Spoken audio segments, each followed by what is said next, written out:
Hello, everybody. Welcome back to Change Your Perspective, Change Your Awareness, Change Your Life. I'm Dr. Michelina, and we're talking about choosing life. Now, I know we have talked so far about physical, mental, and emotional. And I'm going to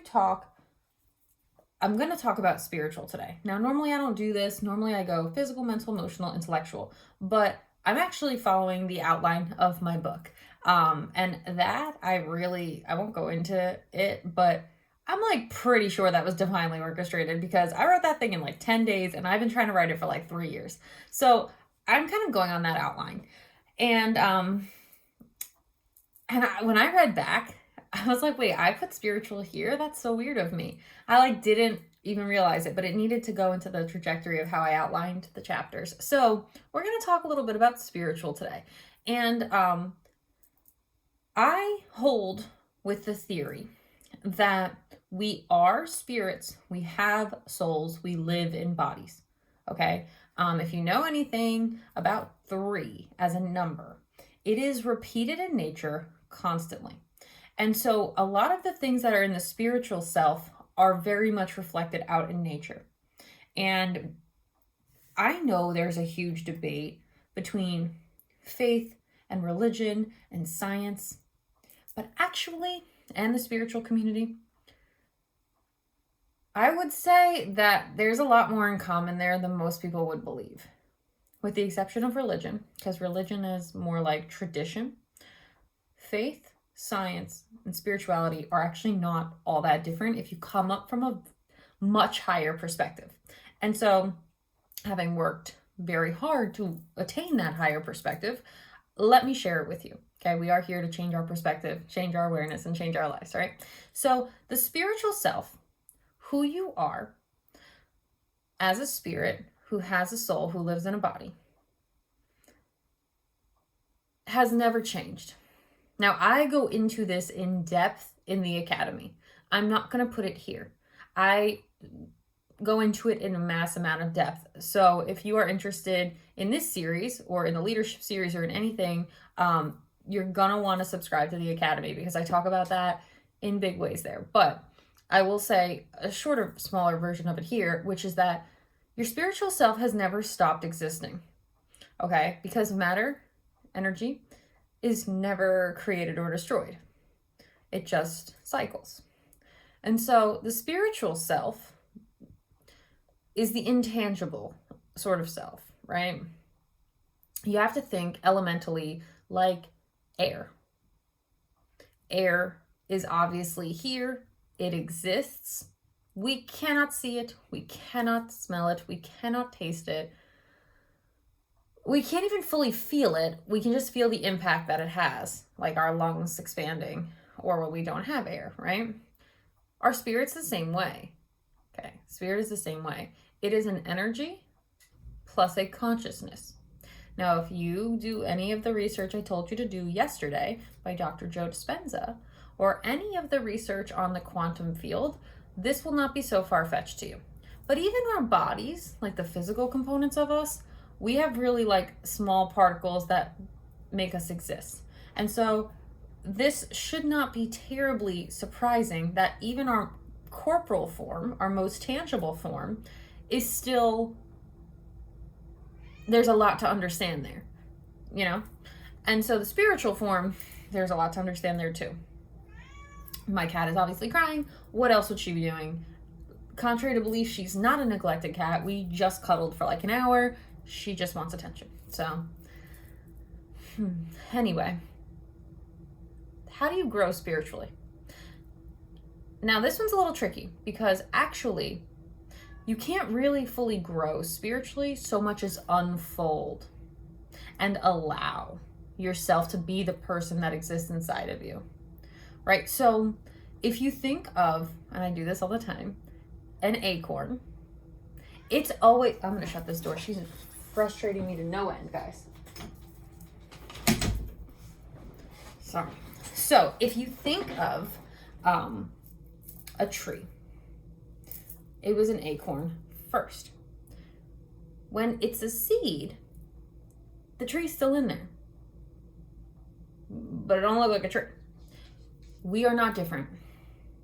Our spirit self is in there. But we a lot of times don't look like our spirit self, which we'll talk about. Because the spirit self has like legitimate forms and functions. And so we function like an acorn in the spirit. We're just a little tiny thing, doing the best we can with what we got. We're not a tree. We don't have that higher perspective. And so what ends up happening is that we have to die to ourselves to become that tree.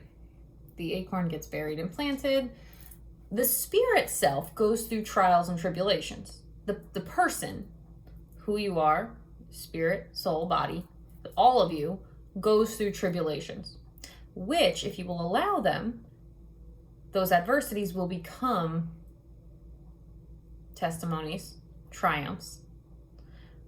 What we do, and I've talked about this before, adversities become our downfall. And they're not meant to. They're meant to fine-tune the spiritual self. So, and also the mental self. And so let me just quickly also make that distinction. We are a spirit, we have a soul, we live in a body. Our soul space is where we're very unique. And actually, Disney Pixar just did an amazing movie on soul. And the name is Soul. And it has to do with like profession and like personality and mind and will and emotion and intellect. That is the soul.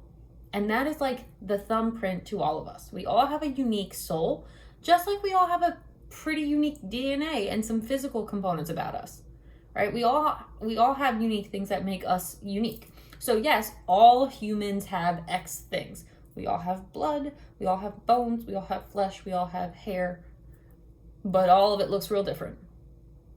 Soul, same thing. We all have personality traits. We all have characteristics that are more natural to us. We all have gifts and a purpose, the soul's purpose, a mission. But the spirit is the oneness. It's, if you ever heard the word atonement, it's at one, right? And so that is why a lot of times we band together in big ways over something. Look at Taylor Swift, right? Taylor Swift's music speaks to the spirit self. Like we all come into it. It just resonates on a frequency that we all can align to. It's harmonics. Now, again, I don't want to get too deep into this. I talk more about it in the academy, but the universe functions on frequency. Light frequency, sound frequency, energetic wave frequency, color frequency. Anywhere you look in nature, there's frequency. And so our spirit self can resonate on those frequencies. So when we're talking spiritual and soul self, the soul, when you're working with a mind, mentality, the emotions, heart, your intellect, who you are, your awareness, that's all soul stuff. The spirit is different. The spirit is the source of all the good. That's the spirit, okay, that you have inside of you, or the lack thereof. You have, now in like the Christian faith, that's the Holy Spirit, right? Like you've got the Holy Spirit in you, plus your spirit self. You got like an extra. But Paul tells us we have a spiritual body, a celestial body, and we have a flesh body, a terrestrial body in 1 Corinthians. So everybody, whether they believe in Jesus or not, has a spiritual body, the in-between soul that makes them unique, and a flesh body. And then if you believe in Jesus, you've got like another little like God spirit in you. And so we're not going into that because spiritual and Christian are not entirely the same. And so when we are looking at the spirit, the fruits of the spiritual self, the spirit self under which we were all made, is all the good. It's love, joy, peace, right? We have those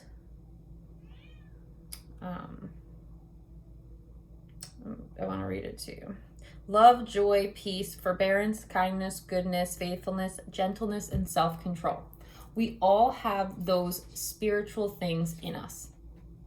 Okay? We all have them. And if you want to grow to spiritual self, you're going to practice those. Now, that can be really hard to do. It can be really hard to be patient and loving and joyful because you are battling your flesh. And your flesh is the exact opposite. It is impatient, right? It is impulsive. It is not disciplined. It is weak. It is miserable. Like, speaking of things that are miserable, this cat, she's really so annoying tonight. Like, I really can't deal with it. Anyway, so those spiritual gifts live in all of us. We were created from it. So that's why they have to unfold. Not everybody does it because a lot of people are choosing spiritual death. Either A, they're moving away from all those things because they've been so hurt. They've been so, let down, disappointed. Or B, they are, misery loves company. And so they're seeking the pursuits that make the flesh happy. But actually, when you sow to the spirit, that's where you get fed sort of spiritually. That's why people say, when you feel bad, volunteer. Give your time if you can't give money. Help somebody else out. Get yourself off your mind. Because the spirit self needs that. And it makes you feel better. Why? Because you're choosing life in the spirit. And so when you're choosing life in the spirit, you're choosing to love instead of hate. You're choosing to be patient instead of impatient. You're choosing to have self-control instead of having no discipline. Those are the moments you can feel proud of. You're growing spiritually. This just happened to me the other day. I'll show you spiritual growth and what it looks like. I was at Barnes & Noble like 4 days ago, and then I was at Barnes & Noble again today. 4 days ago, I paid, I checked out, I was waiting for my food, and I grabbed a chocolate bar. Not uncommon. Not uncommon for me to do. Grab a chocolate bar, grab my stuff, go to sit down. And I'm like, oh, I'm going to pay for this later. I'm going to go get books. I'll just make sure I pay for it.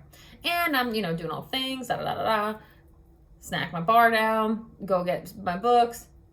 Completely forgot to pay for it because I threw the wrapper out. Well, I was like, that's not a big deal. It's $5. But I know I'm not sowing to goodness in that. Not really. For my own self. So today when I went, I was like, hey, listen, I ordered my drink, get my more books I don't need. My TBR list is just ridiculous. I was like, hey, listen, this is a little weird, but I meant to buy one of these the other day. I ate it. I forgot to buy it. Would you mind just ringing this out? And then I'm just going to keep this here to keep the inventory. And she was like, yeah, I love that you did that. And I was like, yeah, I just, I come here all the time. This is my Barnes & Noble. I just, didn't mean to do that. That is the spiritual growth. That is when you act in that capacity of just sowing to moral goodness, right? It allows other people, it provides an example of goodness. When you sow goodness, you reap goodness back, right? And so we don't realize that. The law of sowing and reaping is universal, and it applies in every single one of these capacities. And so people, a lot of the times, will be like, wow, Michelina, you're really articulate and intelligent. And I'm like, thank you. I sow to a lot of intellect. I've got 5 degrees. I sow to intellect, so therefore I reap a lot of intellect. That's my favorite one. Oh, wow, you've got this. Yeah, I sowed to mindset. Now I reap a lot of mindset. And so when it comes down to spiritual, people don't do it because they don't understand it. And I know this because I was this too. I thought I was like a miserable, sarcastic, pessimistic person. Not true. The spirit self is a good, kind, gentle, patient, peaceful person. But it has to get through 2 barriers of the soul self, which is your personality, of which mine is serious and responsible and a little melancholic. And then it has to get through your body. And those fleshly wants, lusts, desires, 7 deadly sins, pride, wrath. Those come from the body. And so when we sow to the body, we're usually sowing to the 7 deadlies, which I have a whole series on. Check it out. Pick your poison. I think it's called your vices and virtues. I think it's called vices. Yeah. When we're sowing to the spirit, we're sowing to virtue, right? And so we all have these choices to make. Do we want to sow to life or don't we? And if we're not actively choosing to be kind, then we're going to move away from that and be judgmental, disrespectful, rude, etc. And we don't realize that that's sowing to spirit. Also, we don't realize what it means to be kind or loving or peaceful sometimes. You know, sometimes the peaceful thing to do is holding your peace. You have nothing nice to say, don't say anything at all. But sometimes the kind thing to do is to speak your mind and hold people accountable, which also takes a high level of discernment, which is why a lot of people don't have it. But you get more of it when you sow to spirit, when you sow to mind, sow life to mind, to spirit, to emotion. This is why we built an academy, right? Because we want to help the holistic person to heal and choose life and to grow in ways that they're not potentially used to growing. This used to be something that was taught in families. It's not anymore because our families are broken. And so families are just trying to survive and keep people alive. And so it is much harder to set that good example and to teach those good examples by your deed and action as well as your word, right? By both. And so we don't have all the sowing to life in the spirit that we are perhaps called to have. That is most true to who we all are. Now, again, these are my theories, Dr. Michelina's theories, taken from my mind, my connection to the divine, and my study, and some other theorists, Joyce Meyer's her own theorist. She's her own theologian. And so the study of origin is ontology. So if you're interested in ontology, epistemology, or axiology, that is a whole nother topic for a whole nother day that I don't go into here. I will tell you, I do go into it in other places. I have a Minister Michelina channel. You guys didn't know, perhaps. I do Dr. Michelina, where I tend to keep as much of my Christian worldview out of things to the best of my degree, of my best ability. But then I also have a Minister Michelina channel, which I just teach the Bible, like out of the Bible. Things you didn't know about in the Bible, actually, is what that YouTube is called. And that is also free. That is not in the academy. So yeah, you guys didn't know that I'm a lot of things, okay? And so get yourself a girl that can do it all. That's what I always say. But again, let me not get prideful, all right? Let me not sow into the spirit as I'm telling you guys to sow the spirit. Anything that I've got is a gift from the Lord, and I'm just grateful to be able to share it with you. And if it is helping you guys to sow to life in these areas, then that's what I'm here for, and I'm doing my job, right? Because I have a life and death ministry, and I'm going to be talking about it all the time because that's why we're here. Literally, that is what we're here to do. And ultimately, that's also what I'm writing a book about. So if you like this series, you're definitely going to like my book when it comes out, because this is the Choose Life series, and my book is a lot about it. But anyway, so lots of options for you guys. Keep watching here if you're loving the free material that is an overview at high levels. Subscribe and become a member in the Academy if you want to learn from me and my colleagues who are experts in their fields about mind, body, soul healing. If you are needing a one-on-one and you're thinking that you want awareness and mentality help, I'm your girl. Send me a message. But otherwise, we will continue this series halfway through it. This is 4, 5, about halfway through. I tend to do like 8 to 10 videos per series. So Hopefully you will stay with us for all of it. And I'm tending to release them Mondays, Wednesdays, and Fridays now. So about 3 a week, because things are getting busy with the academy. So yeah. Anyway, I will see you guys on the next video. Like, subscribe, tell your friends, and have a good night.